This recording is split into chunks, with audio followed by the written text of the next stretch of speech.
Hi, welcome to sunny Chesterfield.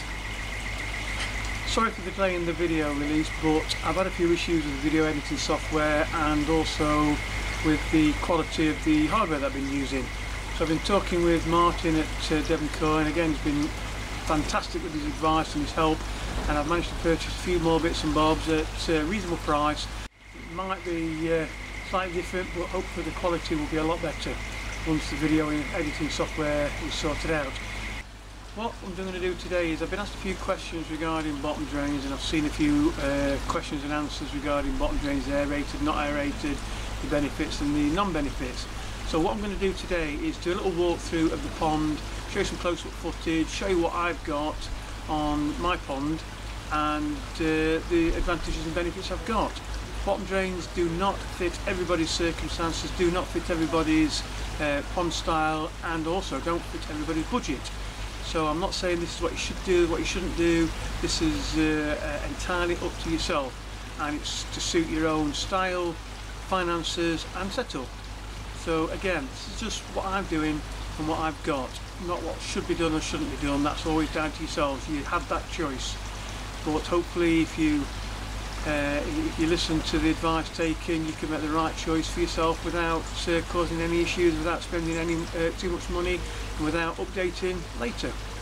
So what I'm going to do is show you the pond down at the fish level and what hopefully should happen in the pond, and then I'll show you the pond filter system, which on this occasion is an Oase Proficlear Premium Compact.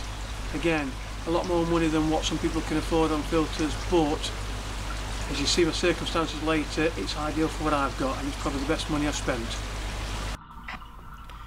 Now if we go under the water and have a closer look at a bottom drain, what they comprise of is basically a disc about 30 centimetres in diameter. If it's non-aerated, then that's all you'll see. Sometimes it's a bit domed and sometimes it's a slight rim on it, but if it's aerated, the air line to majority of them is under the concrete, under the base, so it's out of sight and comes up underneath the rim of the drain.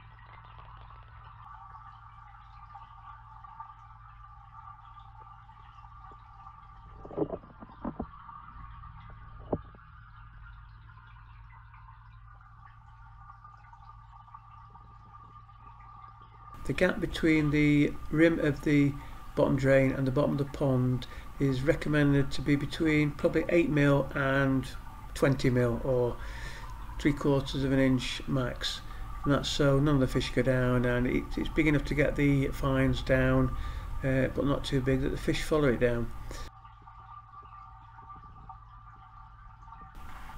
As the air rises to the top of the water, it creates a current of water pulling in fresh water to the bottom of the column of air, and along with the water replacing it is the fines, fish poop and any debris that's floating around.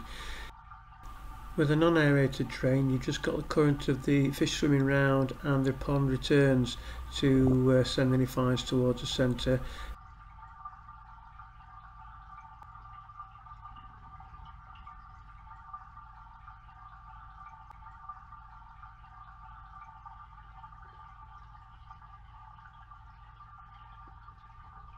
What we have in my setup is 2 air pumps. The second one feeds the bottom drain. This one feeds the drum filter.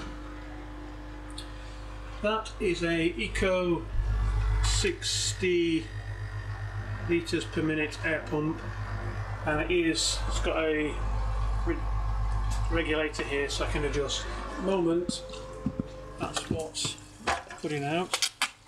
We're having a bit of melon.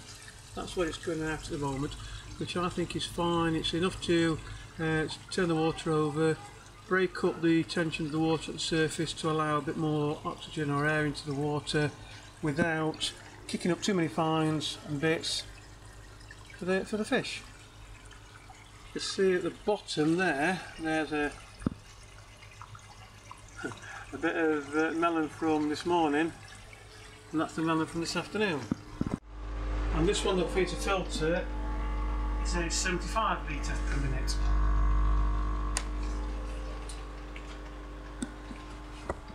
So as I mentioned, the bottom drain comes up under the floorboards through that 4-inch ball valve there, continues around the sweeping 90 through that ball valve into there.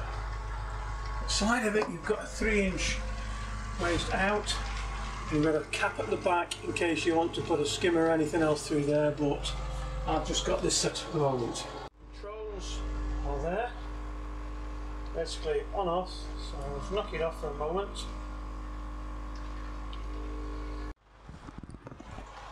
So Proficlear Premium Compact.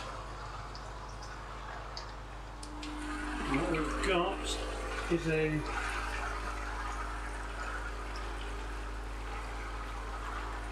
melon that's come down the bottom drain.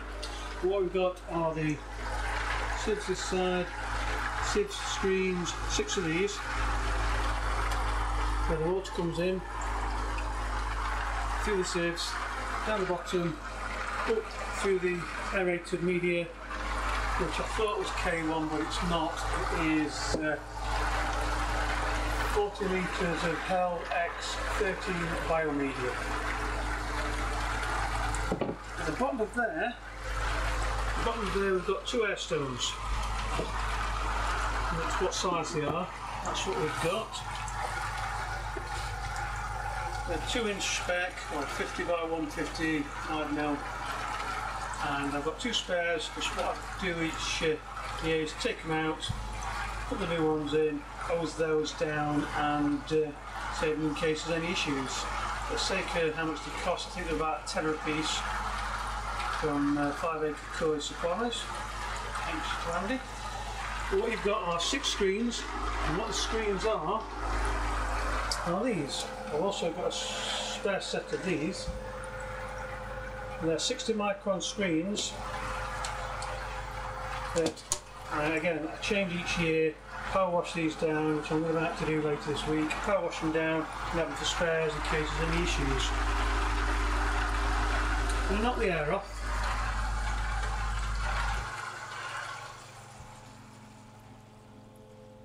And what we've got, as you can see the water coming through there, turn that back, push that in there. That's how easy it is to take the sieve out, turn the screws, push it in, then I'll hook the 2 prongs that side. But what I'm going to need to do, because that is only going one way,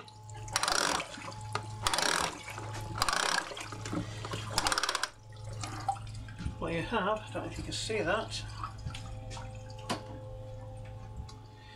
what you have the 2 jets here for cleaning the sieves as they go around.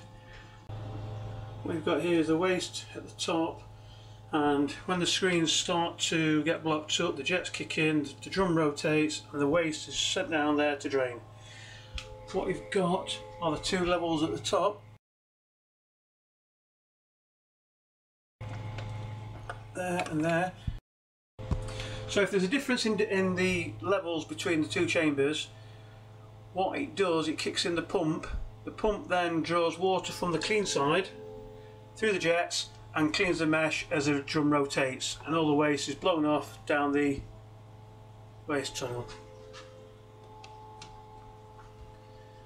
As you can see, it's quite simple. Set up your water level before you start. Set that of one of the 2, and as you can see the adjustable various holes. You set that for the water level, and that's it. It does everything else itself. 2-inch outlet at the bottom, which I've probably dropped 2 or 3 times in 3 years to clean out and do that. But apart from that, all the waste goes down the outlet automatically. On the controls you've got the temperature that's displayed at any times, but if you go in the menu you can adjust how often it kicks in and how long it kicks in for, and you can also check how many times it's kicked in the last 24 hours in case you've missed anything, and you can also do a manual press and hold to clean, and it will do a manual clean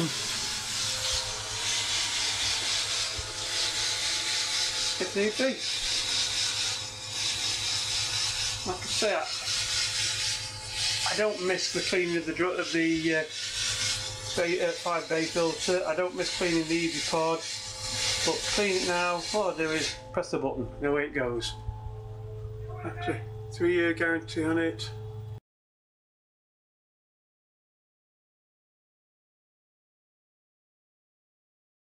And the footprint is just 880 685. As you can see, I'm short of space. An Easy Pod was just enough, but when we're upgrading the pond, this is what we've got. Suitable for ponds up to 88,000 litres. Suitable for ponds with goldfish in up to 44,000 litres, and suitable for ponds with koi at 22,000 litres, which is 4,000 gallon.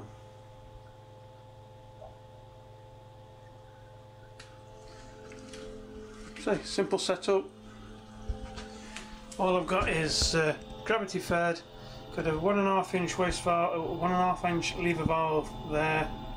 It goes to a little S into the PondXpert Variflow 20,000 pump that is running at about 60%. Ideal setup, can't fault it.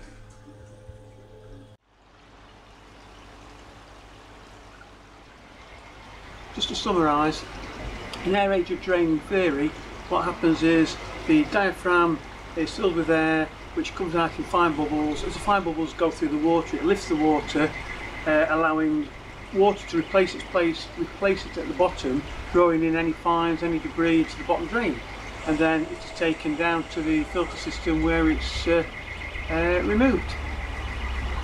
There's no right or wrong answer, it's a matter of did you fit a bottom drain, can you fit a bottom drain, and can you afford a bottom drain? The bottom drain I got was about £29 off of eBay, and it is an aerated one. It's a thin plastic one, it does the job. The airline supplied to it is buried underneath the concrete out the way, so there's no visible airlines, there's no visible pipe work. It is just a domed lid with a diaphragm on. The air comes out and does its bit. The long and short of it is, bottom drain or not bottom drain, it's all down to your own personal circumstances. Again, aerated or non-aerated, again, it's down to your own circumstances. If you enjoyed the video, please subscribe. 70% of the people watching the videos are not actually subscribed to the channel. So please subscribe, hit the like button, hit the dislike button. I'm not bothered which one, but please subscribe. Thanks a lot for watching. Happy ponding.